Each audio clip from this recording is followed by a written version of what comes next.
Hey everybody out there in Golfertainment land, this is your host George, Golfertainment George, and I am joined as always by the Florida Insurance Men. I'd like to introduce my co-hosts Kevin Amrine, Florida Insurance Man, and Patrick Rate, other Florida Insurance Man.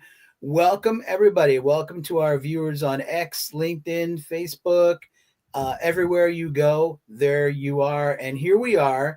And welcome to the latest episode of Golfertainment George and the Florida Insurance Men. Patrick and Kevin, how's it going today? Fantastic. I mean, we're having a good time doing another podcast. Golden. Wonderful. Great. Days Thanks, are golden. Feels Absolutely. good, man.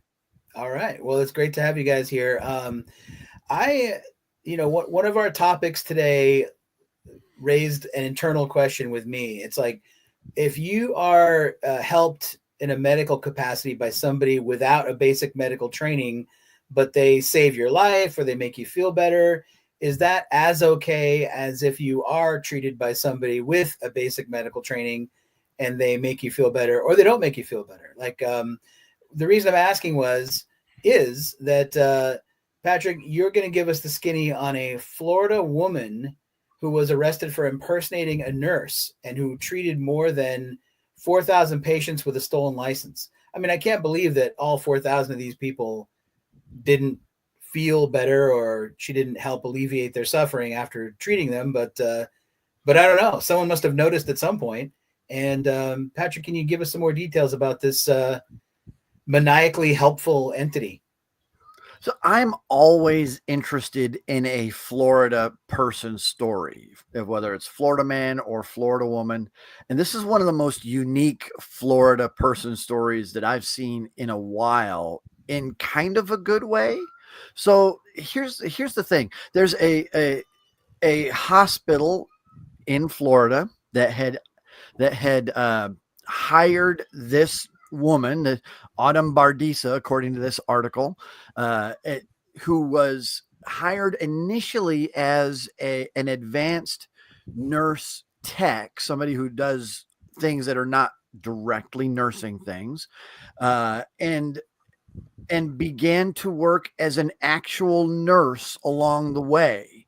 When she was hired, she told the hospital that she had passed her exam, provided a license number, and the license number matched her first name, but not the last name that she was hired under. And she tried to explain that by saying she was recently married, had a new last name, but the hospital never validated her claims. And so, like you said, George, over 4,000 patients, according to this article, in June 24 to January this year, she participated in medical services, whatever that means, for almost 4,500 patients, 4,486, according to the sheriff's office. And the kicker thing to me about it is that on top of everything else, they never asked for the actual marriage license. They never validated that license belonged to her. The person whose license number she used worked for the same hospital system in another part of the country. And it never got caught until, as the story says, she got a promotion and it sparked interest among her colleagues, according to the article. And a fellow employee checked her license and found that she had an expired certified nursing assistant license. And then the hospital system opened an investigation, discovered all of these things. And now she's been arrested on 7 counts of practicing as a healthcare professional without a license and 7 counts of fraudulent use of a personal identification information. This to me, this is huge, right? I mean, according to the article, they didn't mention anybody that got hurt, right? So we're thankful for that. But could you imagine, like you said, George, being a patient who says, wait a minute, I know that nurse. She treated me. She treated my wife. She treated my dad. She treated my kids. And now to discover without a license, somebody somewhere is hiring a lawyer. There's a whole lot going on in that story. Anyway, I'm sorry, George. There's a lot No, to no. unpack there. I just while you're gathering your thoughts, Kevin, because I know that is a lot to unpack. Patrick, did you say her name was Autumn Bernays, like the sauce, or Autumn what? Autumn was her name? Bardisa, according to the article here. No, not Bernays, not the sauce, which I'm not incredibly familiar with, but it's probably delicious. It is delicious. Goes excellent with steak. Don't get saucy with me, Bernays. Ah, a little Movie. Mel Brooks quote. Nice. Yeah, there we go. Yeah. So I'm their sovereign. They're my people, right? Lots and lots of things to unpack. But I got to start with 7. It's 7 criminal counts of fraudulent impersonation, fraudulent, so lying along the way about having a license when you didn't. So there were 7 counts of that. Would she not be charged per patient? Apparently, the 4,000 counts County. of.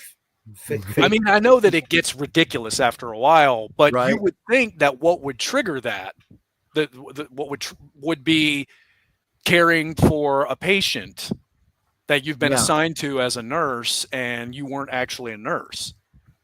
So it's like some of the patients, it didn't matter. Didn't matter as much. You know, that she was uncredentialed. Maybe the sheriff's office thought, if we file these charges, this is enough to get her in deep enough hot water with whoever the prosecutor is.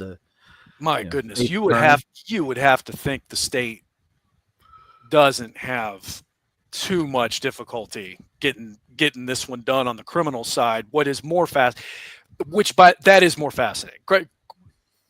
Criminal law always more interesting, but from the business we're in,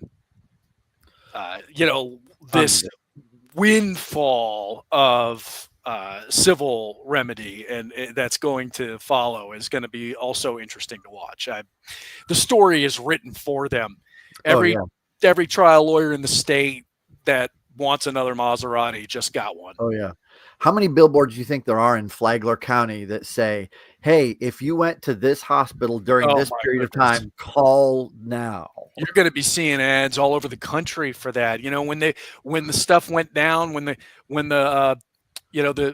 people at the different military bases around the country were exposed, and there was we see the ads for that. I think people all over the country are going to be encouraged to have produced evidence that they were at some point admitted to this hospital. It's just an unbelievable story. I mean, if nobody was seriously injured, that's a silver lining, but sure, you'd have to think that's not going to stop claims of damages. I mean, there's just no way.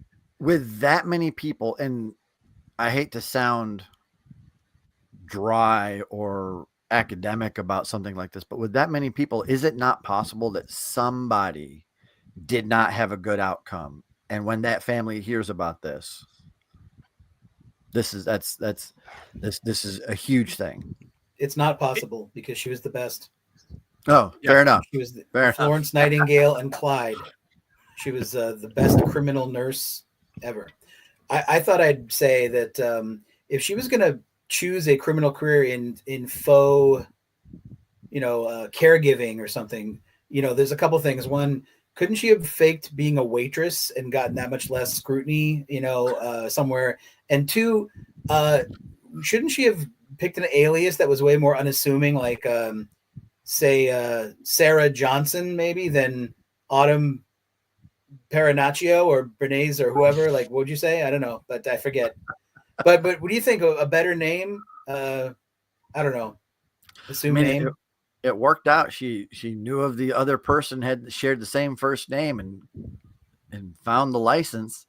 And that's the thing, right? How easy was it for her to find this license number? And the people that she worked for didn't bother to confirm the license, visually with the. When you get into all the insurance implications of this, and there are far too many one of the things that can't be overlooked is, I mean, it sounds like she was ratted out by a coworker who, it sounds like from the article, was passed up for a promotion. So now you got the angle of you offered a job to an unlicensed, unqualified person instead of me.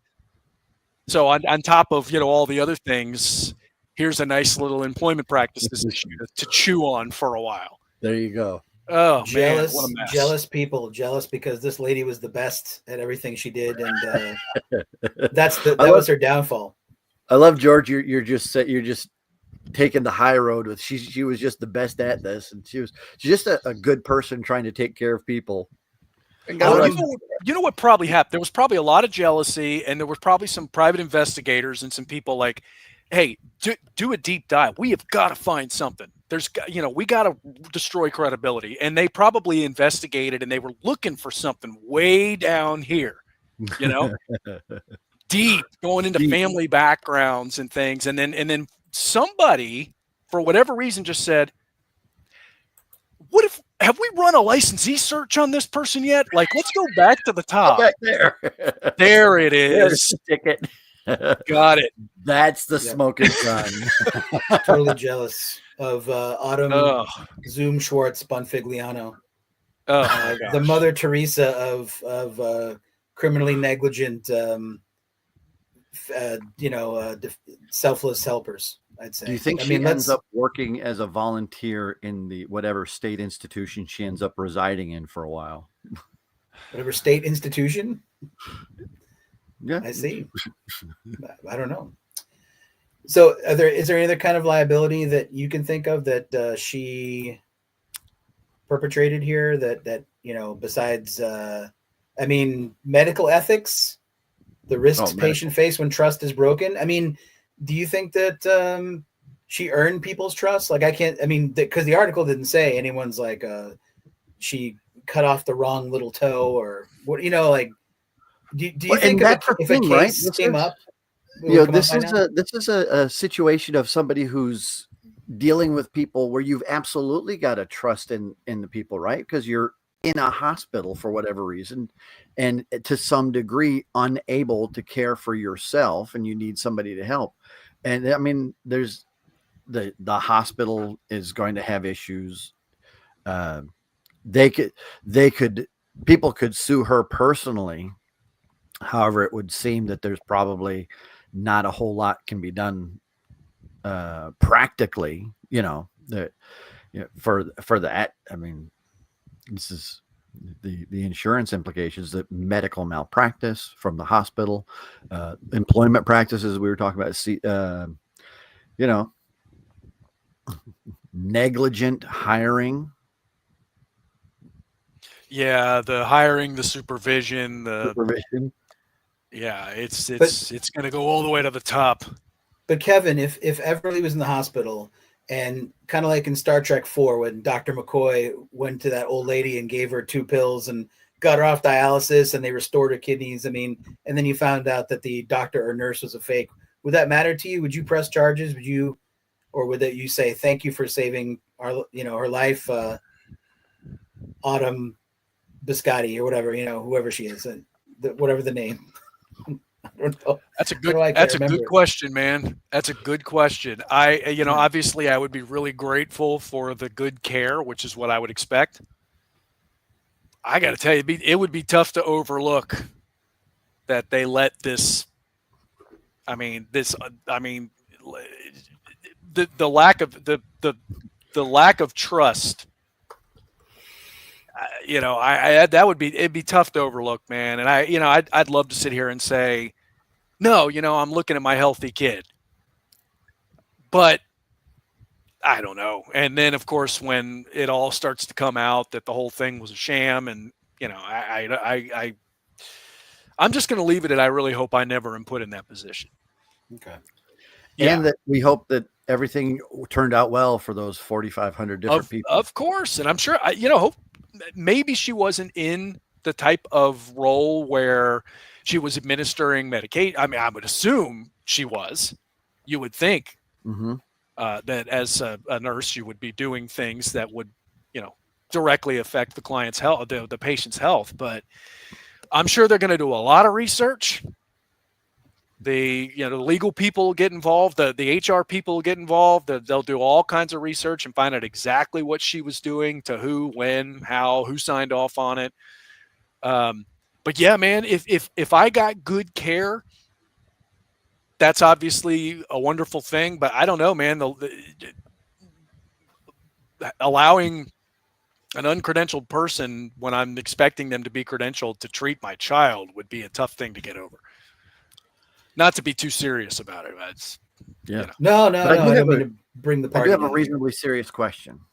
And for anybody who's watching live or for the A team in the background, does anybody know how many different last names George has used for this particular person so far in this podcast? It's not Autumn Bensonhurst. What's the last name again, Patrick? What? Bardisa, I think. Yes. Bardisa. Okay. Bardisa.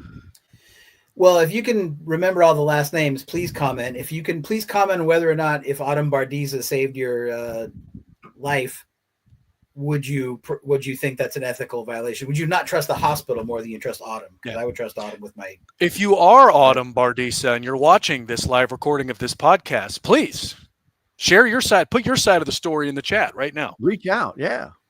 I can't prove it, but Kevin, I was thinking of saying, if anyone knows her contact information, send it to us, because we would love to have her as a guest, to tell her side of the story. The side of any story, because we trust you, Autumn Bardisa. If that's really, I like all the other names. You're getting some love on the Star Trek reference, by the way. There you go. Yeah. Appreciate it. Patrick, if you could tell us about our first sponsor for the Autumn, I guess Bardisa. I'll just keep using the same name because that's way more fun than other stuff. But tell us about the Academy of Insurance. What do they do? What's going on with them? Yeah, so the Academy of Insurance is an online insurance learning platform. We do live webinars and we have on-demand content, over 300 hours worth. This week we're talking about reputational risk. Live with one of our instructors, and we do everything from how is it you can read an insurance policy to what kind of coverages are appropriate, what happens on a cyber policy. There's a great library. We have some fantastic instructors. Our friend Kevin Amrine, he'll be with us again later this month. He was with us last month. I think this month we're talking about go ahead and use my stuff for a fee, renting personal property rentals or renting out stuff in the gig economy, if you will. So great classes coming up. IJacademy.com to learn more, become a member, and enjoy great learning at your leisure. Awesome. Patrick, thanks a lot. Yeah. So, Autumn, if you're out there, reach out. We want to know what's going on. You can reach us through the Academy contact information, I believe, which is either support@ijacademy.com or, don't worry about paying for a call. Just 1-800-897-9965. Reach out. Don't worry about it. Don't worry. Thank you, Autumn. And thank you, Patrick, for the topic. And everything like that. So we agree the hospital might be the one we don't trust, but Autumn we certainly would, because she's the best. New Surgeon General, that one. Autumn. Here we go. She could be, actually, the way the Rogues Gallery is going. But on to our next topic, a big and I'm wearing you can't really see it, but it's a t-shirt of the Creature Double feature, which used to be on Saturday afternoons. So local kids around the Wyndham Dairy, Manchester area might have been watching it on a Saturday afternoon. Channel 56, WLVI, they used to have themed double features of horror movies. So a couple Godzilla movies, a couple of Dracula movies. And the guy that's the legendary brainchild behind the movie we're going to talk about may well have been watching this Creature Double feature from his home in Manchester, New Hampshire when he was a little kid. And I'm talking about Adam Sandler. And I'm talking about Happy Gilmore Two. And last time we talked, Kevin, about this film before it debuted on Netflix, you were kind of like pointing out that Adam Sandler's age and different things about the movie, and you weren't sure about it.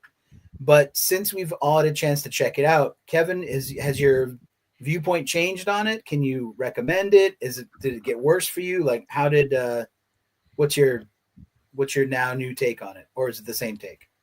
Anything that I have said previously that would have implied that this movie was going to disappoint or that this movie was not going to be as good as the first one or that it was just not going to be good. Anything I've said in the past that implied those feelings should be ignored. I should be drawn and quartered for such. I enjoyed the sequel immensely. I will go. I'll have a very colorful debate with anyone who says otherwise. Because first of all, what do you expect? But it wasn't going to be, and nor was it intended to be, the most earth-shattering script on the. I gotta tell you, man, I thought it was outstanding. I thought the way that they connected it to the first movie was a lot more seamless than I expected it to be. I wasn't sure how they could have possibly continued that first story. I mean, it's like, okay, we get the gimmick, he's a hockey guy and all that stuff. I thought it was great the way that they fast forwarded into the future. I thought all the cameos were perfect. I know some people might not be all that keen on all the cameos, but I thought they were great, especially the cameos from the professional golfers in the movie. I thought some of the golfers showed some pretty stout acting chops. Man, I got nothing but good things to say. I thought it was hysterical. I thought the first 10 minutes of the movie were a riot. I thought they really came out of the gate swinging. It was great, man. One of my favorite things about it is the boys. He's a family man now. For anybody who hasn't seen the movie, and he's got 4 sons and a daughter, and the 4 sons have all inherited his hockey player DNA. So the rush to violence from the 4 boys, I thought, was hysterical. Like any hint of adversity, they all want to go right to, beating on each other and beating on things and damage and destruction. I thought that was hysterical. I thought the whole movie was great.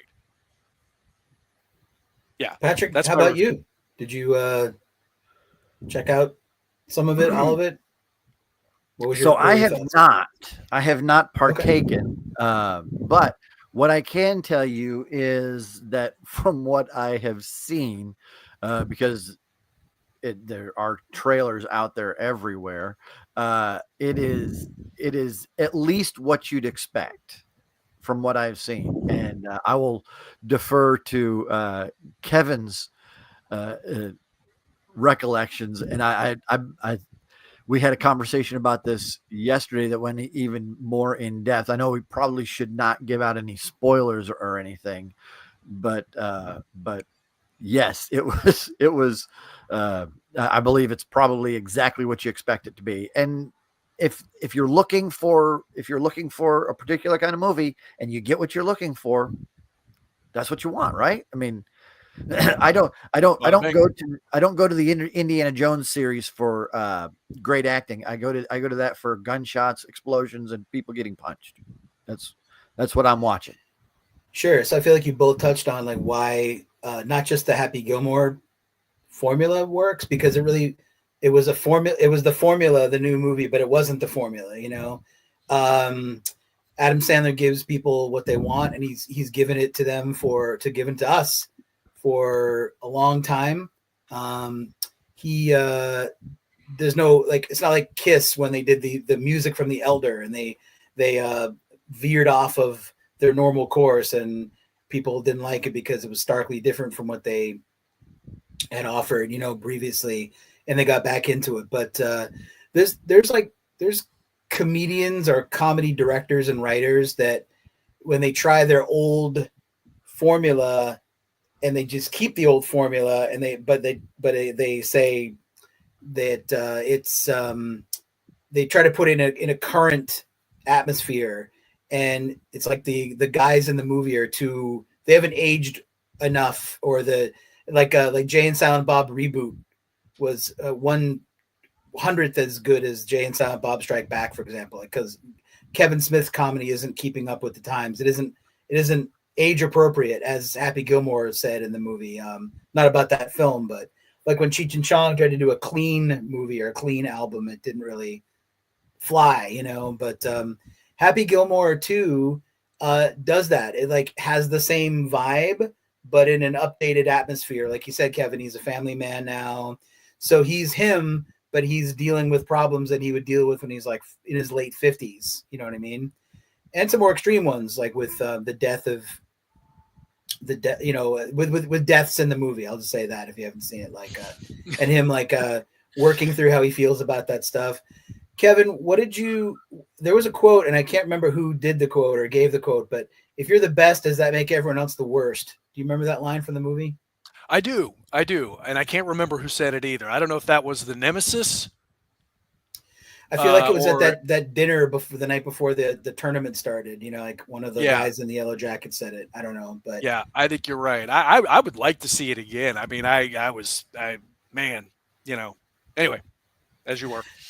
You talk about like I wouldn't say Adam Sandler's a genius, but somebody once said about genius that if you watch like if you look at a certain painting by a certain artist, or listen to a piece of music, or watch a film by an artist, and you don't mistake that film for anybody else's film but that artist, then that has a tinge of genius to it. It's like you never mistake an Adam Sandler movie for anything.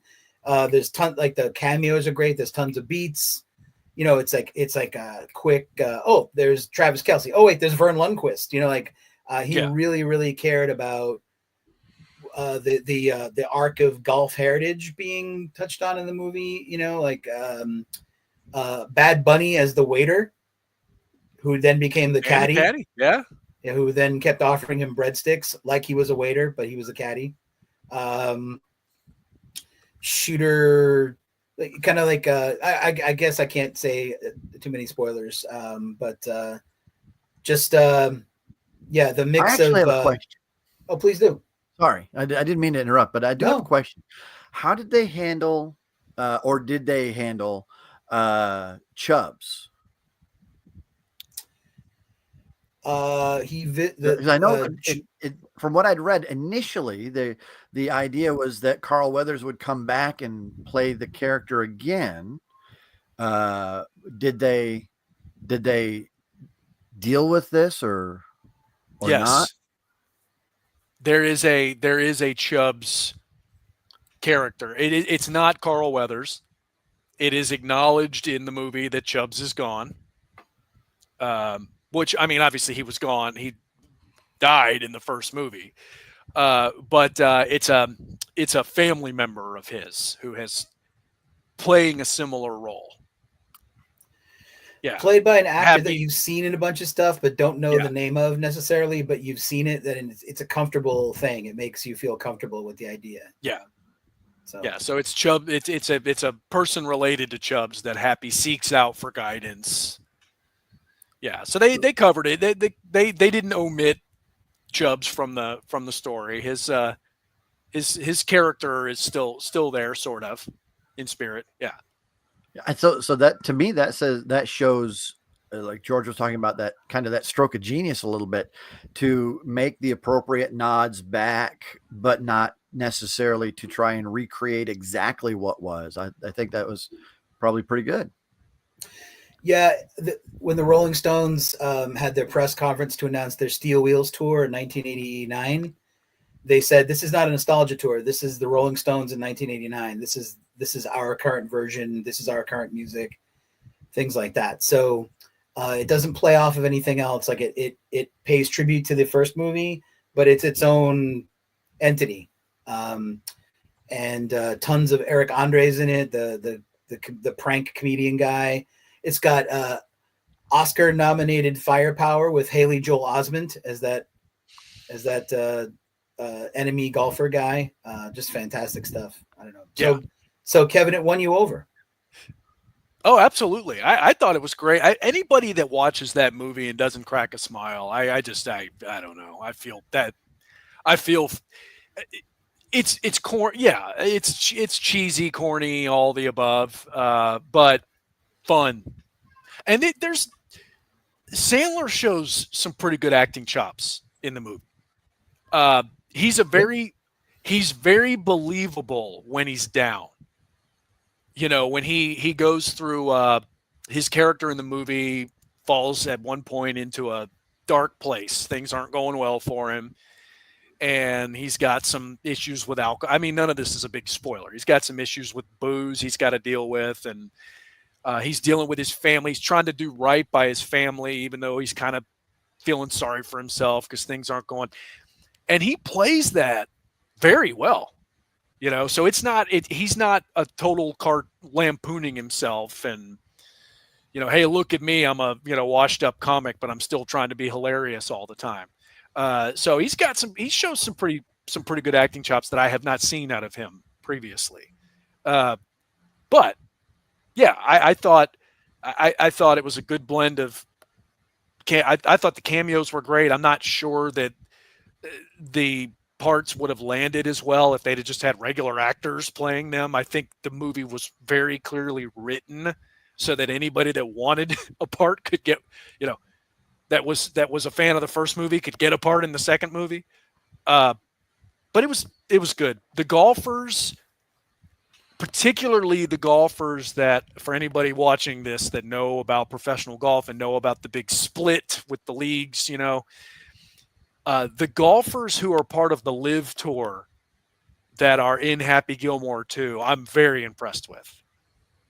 That shows that shows some serious sense of humor for those guys to be in this movie. And if you watch the movie, you'll know why. I mean, but there are some Live golfers in there, and they do kind of poke fun at themselves. They did a nice job.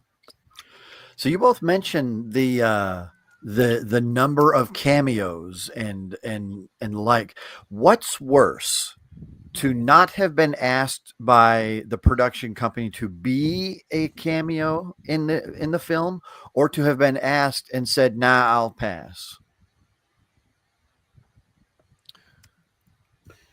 Well, I would say probably the former. Yeah. I would say there's so many. I mean, obviously there are golfers in the movie. Had to be. Not all actors are golfers. So there's a limited number of spots for non-golf cameos. And, I don't know actors. I'm going to guess there's some ego involved in that business, maybe a little bit. So I would think if everybody's talking about this movie and everybody's talking about how great some of these actors are in their various cameos, yeah, they might be a little peeved that they didn't have a chance to even stand in the gallery and wave or something like that. I'd say that there's a little blow to the ego there. If you turned it down, you turned it down. I mean, hey, it was nice to be asked, Sure. And none of the cameos seem to be like a long shoot. It's not like you were doing something else. You're like, no, I had to pass this up because I couldn't spend the hour like Chris Berman or Stephen A. Smith, doing it or whatever. I'm sure it took just a few hours or a day to film the Eric Andre, Margaret Qualley golf, so John Daly probably had to spend a little bit of time. Oh, John Daly. Yeah. John Daly. But John Daly also doesn't play a whole lot of professional golf anymore. So he has a little bit more time than from what I've seen of John Daly's performance in the movie, I think they built the sets around him and just sort of like you might be right about that. Yeah, you might be right. And he was fantastic. John Daly was great.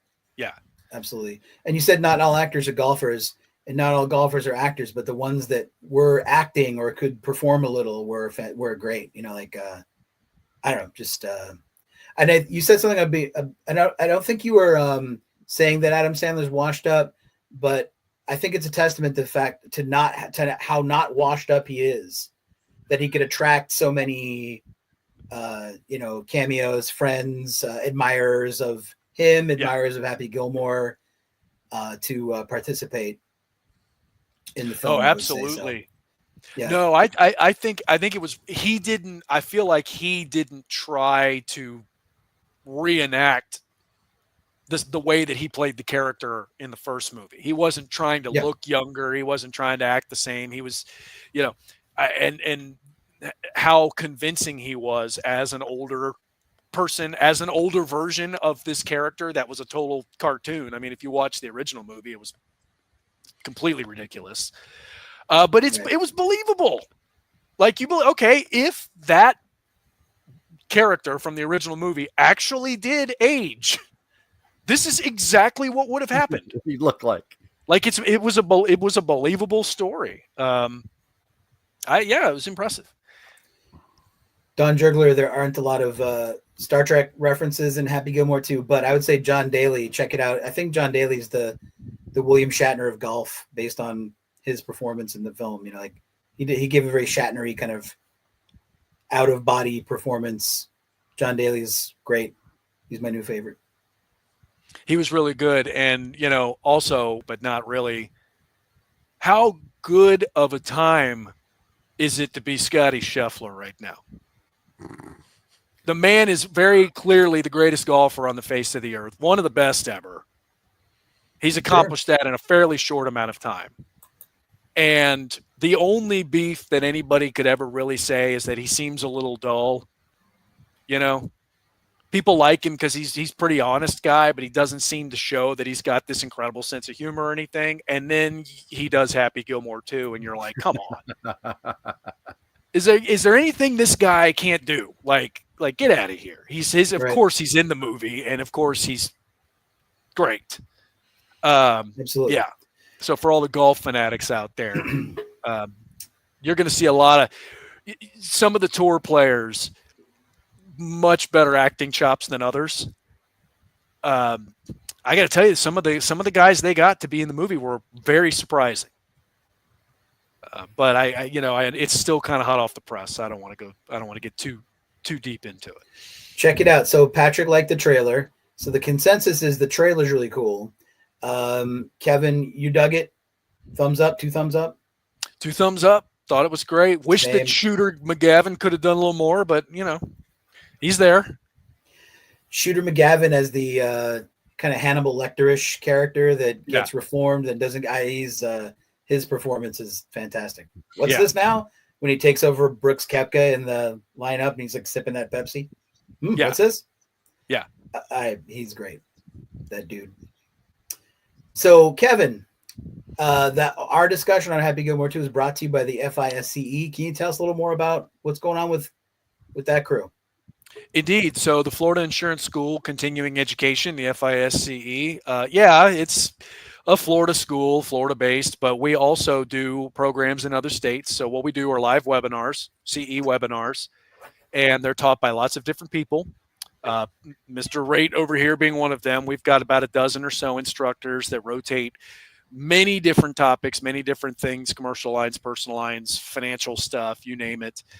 And we offer them for CE in Florida for Florida licensees through our school, through the FISCE. So that's the website that you see scrolling there if you're a Florida licensee. However, if you're not a Florida licensee, we do offer our programs outside of Florida through partners that are either independent or professional insurance agents associations. So if you're a member of the Independent Agents Association in your state, the Professional Insurance Agents Association in your state, the Big I, the PIA, take a look at the education schedule that they have. If you see live webinars on their schedule, there's a really good chance those are our webinars. And you would register through the association so you could make sure that you get your CE credit for the license that you have in whatever state you're from. But that's what we do, man. Live webinars, good times, a lot of good stuff. Fantastic. Thanks, Kevin. Sure. And we usually have a couple of different, like 3 different things we talk about usually, but Happy Gilmore 2 was just a genre-bending, awesome movie that people always hoped would happen, but hadn't happened, and then it happened, so we thought we'd check it out. And Patrick liked the trailer, so that's fantastic. And the other day on the interstate, I saw a trailer that belonged to Netflix Productions heading north on I-75. Just throwing it out there. I don't know what they were doing. They're just traveling with a trailer. Maybe Waterboy 2 is in the offing. It's More possible. So Kevin, they Patrick, filmed Waterboy. At least a lot of it was filmed in Orlando, so they would be going the wrong direction. But that's fine. That's fine. Kevin, Patrick, anything you want to plug? Any shows you're going to? LAIA, Kevin, anything coming up that you want to tell people you're going to be teaching at? Yeah, sure. I'm going to be in Marco Island this week with the Latin American Association of Insurance Agencies at their annual convention. That's a big deal, man. These people throw a heck of a party. It's an awesome convention. So we're fortunate enough to be there doing some education breakout sessions. Myself and one of the other instructors that teaches with us will be down there. I've got some other gigs coming up later this year, but that one's coming up like soon. So if you happen to be paying attention to this program and you're going to be in Marco Island at the LAAIA, please come and see it. You're not going to have a hard time finding me. I'll be the guy walking around with this thing, with this shirt on, and then I'm teaching one of the breakouts. So you can see me on the agenda, and I would love for you to say hello and tell me that I the camera adds pounds, that I look amazing in person. I would love for you to say that. In fact, if you say that, I will give you a sticker or some swag that I'll have with me. So, whether Patrick, it's true or not, say it anyway, and I'll give you something for it. How about you, Patrick? No, actually, I don't have anything planned right now. But if anybody comes up to Kevin at the LAAIA convention and tells them that they're listening to the podcast, we'll find out and we will get a gift to you. There you go. Somehow or another, we'll get you some swag. All right. Sign us off, Captain. I wanted to let you know that the long-awaited debut, the live debut of Insurance George and the Commercial Lines Cabana Men, the ultimate insurance cover parody tribute band party band, is going to be making its debut October 6th at the Big Eye, New Hampshire's Casino Night, Monday night in Portsmouth. Go to Big Eye, New Hampshire for more details. It's going to be fantastic. And more to come. We're going to be booking heavily into 2026 and beyond. So I thought I'd just mention that in this forum, you guys. So Kevin, you look great. You're slimming down as we speak. Maybe it's the glasses, but all of a sudden you look really skinny to me. You got those polarized, Ray-Bans on, man. Affordable and fashionable and traditional. Yeah. So they're not Ray-Bans. You said affordable. There's Zennies. Yeah. There's Zennies. Yeah. I like the hat. The problem is your virtual background is kind of messing up the whiteness, the top part of the hat. Maybe lean forward a little bit so we can drink in all of its. There it is. There you go. Drink in all the glory. Did you pick that up from the captain? I'm the captain, man. I'm the captain now. Do you guys have stage names, or are you George Jack when you? I'm Insurance George, and the stage names for the other people will be revealed. Okay. So Insurance George, the Commercial Lines Cabana Men. You are the vocalist, I take it. I'm so much more. Okay. Yes. What instruments do you play? I play trumpet and percussion as well. Oh my gosh. Yeah. Is TW going to be in this, or is he not making this trip? You're local. I hope so. We're still figuring that out. On behalf of the Florida Insurance Men, Kevin Amrine and Patrick Great, guys, thanks for making time to do this. This is a fantastic afternoon. So thanks, gentlemen. Thanks everyone for tuning in on LinkedIn, X, Facebook, everywhere. This is your host, Golfertainment George, saying we'll see you out there. Crack on. All right. Here we go. Want more Golfertainment? The podcast is available on insurancejournal.tv, Apple Podcasts, and Spotify.